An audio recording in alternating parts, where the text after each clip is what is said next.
বলেছিলাম 4 রাকাতের দোয়া কবুল আল্লাহর দরবারে হবে না হবে না হবে না। বেরাদার ইসলাম, এই 4 জনের মধ্যে আমরা পড়ি কিনা ভাই?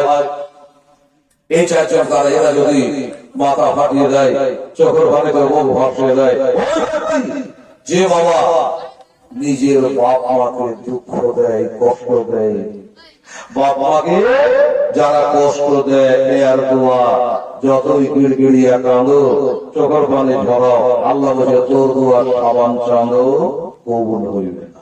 জোরে বলে তাহলে আমাদের উচিত হবে কি? মুসলমানেরা, যুবকেরা, আমার মায়েরা বোনেরা, এই জালসা শুনে যাওয়া দরকার হবে। ইবাদত করার আগে মায়ের হাত ধরে না হলে পা ধরে ক্ষমা চাইতে হবে।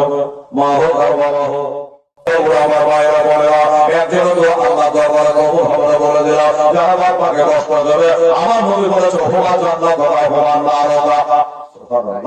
বাবা মায়ের পায়ে তবে বেহেশত, আমার নবী বলেছে ইন্নাল জান্নাতা তাহতা দারুম উম্মাহাতুক। জান্নাত হলো তোর বাবার পায়ের তলে। এই বাবাকে যারা কষ্ট দিস না, বাবাকে যেন দুঃখ দিস না রে, তোর সাথে বাড়াতে রোজা নামাজ আল্লাহ দরবারে কবুল হইবে না যতক্ষণ এই বাবা তোকে হাসি মুখে ক্ষমা না করে। নাম্বার 2,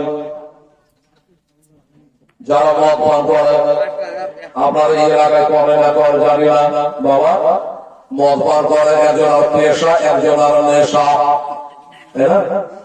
এই মদ করবো না, এরা যদি বাবা তোবা না করে, এই মদ করবে দোয়া আল্লাহ দরবারে কবুল হবে না।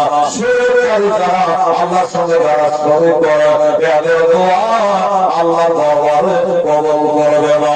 আর চেনা করে দোয়া আল্লাহ দরবারে কবুল হইবে না।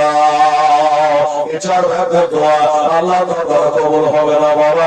এই 4 ব্যক্তি যদি কেউ আছে তওবা করে না, আল্লাহ বলে এরকম তাওবাবে আমি তওবাকারীকে ভালোবাসি। ওই তওবাকারী যদি তওবা করে, বাবার কাছ থেকে ক্ষমা চেয়ে নাই, আল্লাহ তাআলা নিশ্চয়ই তওবাকে ক্ষমা করে দেবে। বাবা মরে গেছে আর ক্ষমা উপায় নাই রে বাবা, আর বাবার কাছে ক্ষমা দিতে পারবেন না।